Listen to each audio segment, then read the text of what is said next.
മഴ പെയ്ത് തോർന്നിട്ട് ആ ആകാശം കാണാൻ വല്ലാത്തൊരു ഭംഗിയാണ്. എനിക്ക് ഭയങ്കര ഇഷ്ടമാണ് കേട്ടോ.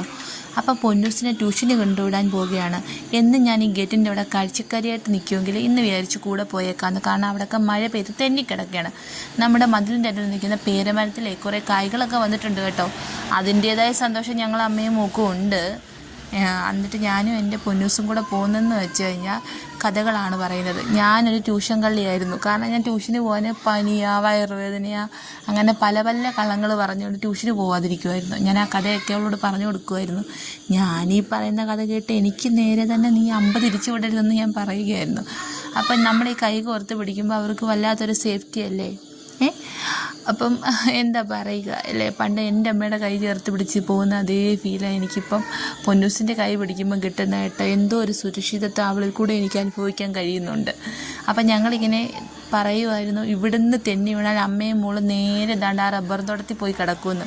അപ്പോൾ പൊന്നൂസ് എന്നോട് പറയുക, അമ്മ എൻ്റെ വീഡിയോ എടുക്കുക, ദാണ്ട് അയ്യത്തിൻ്റെ വീഡിയോ എടുക്കുക, ക്യാമറ എൻ്റെ കയ്യിൽ തരാൻ. അതിനാണ് ഞാൻ തട്ടി കൈ പിടിച്ച് ഒരു തിരിപ്പ് കൊടുത്തു കേട്ടോ. ചുമ്മാ വേദനിച്ചൊന്നുമില്ല. അവളെ ഞാൻ അങ്ങനെ ചെയ്യുമ്പോൾ അവൾക്ക് സന്തോഷമാണ് കേട്ടോ. കാരണം അവളുടെ കൂടെ കളിക്കണം ഞാൻ എപ്പോഴും. അവളുടെ ഒരു കൂട്ടുകാരി എന്ന പോലെയാണ് അവൾ എന്നെ കാണുന്നത് കേട്ടോ. അമ്മയെന്ന് വിളിക്കുമെങ്കിൽ ഇടയ്ക്ക് എൻ്റെ പേരും വിളിക്കും. ആ ഒരു വൈബാണ് ഞങ്ങൾ ചമ്മി. അപ്പം നമ്മൾ പറഞ്ഞു വന്നതെന്ന് വെച്ചാൽ ട്യൂഷന് കൊണ്ടുവന്ന് വീടെടുക്കാറായി. അപ്പം ഞാൻ പറഞ്ഞ് അങ്ങോട്ട് അമ്മ ക്യാമറ ഓണാക്കില്ല. എനിക്കെന്തോ മറ്റുള്ളവരുടെ, ഞാൻ പറഞ്ഞില്ലേ, മറ്റുള്ളവരുടെ മുന്നിൽ നിൽക്കുമ്പോൾ എന്താ പറയുക, അതിന് പേരെന്ന് എനിക്ക് അറിഞ്ഞുകൂടാ. എന്താ ഇപ്പോൾ പറയാം, അപകർഷതാബോധം, എന്തൊരു ബോധമെങ്കിലും ആവട്ടെ, എന്തായാലും ആ ബോധം എനിക്കുണ്ട്. എനിക്ക് മറ്റുള്ളവരുടെ മുന്നിൽ ഫോൺ പിടിച്ചുകൊണ്ട് നിൽക്കുമ്പോൾ എന്തൊക്കെയോ പോലെയൊക്കെയാണ്. അതുകൊണ്ട് ഞാൻ അങ്ങനെ ചെയ്യാറില്ല.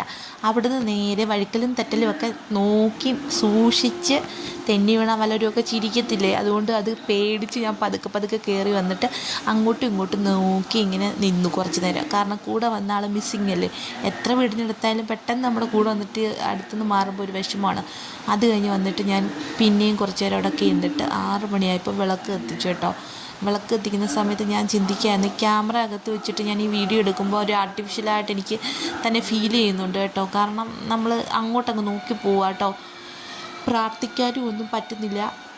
എന്തോ ഒരു മനസ്സിനൊരു ഏകാഗ്രത കുറവ് പോലെ. കാരണം അതിലോട്ട് ഫോക്കസ് ചെയ്തിരിക്കുകയാണ് കേട്ടോ. അപ്പോൾ ഈ വീഡിയോ എടുക്കുന്നവരെയൊക്കെ സമ്മതിക്കണം അല്ലേ. 24 മണിക്കൂറും ഡേ ഇൻ മൈ ലൈഫും ഒക്കെ എടുക്കുന്ന സമയത്ത് എങ്ങനെയായിരിക്കും എന്തോ.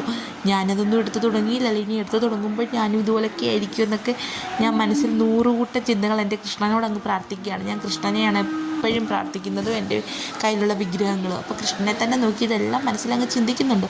പുള്ളിക്കാരൻ്റെ കയ്യിലല്ലേ പകുതിയിലേറെ മായകളും. അതുപോലെ എന്തൊക്കെയാണ് ഇനി വരാൻ പോകുന്നതെന്ന് ഭഗവാന് മാത്രം അറിയാം. അപ്പം ബായ് കൂട്ടുകാരേ.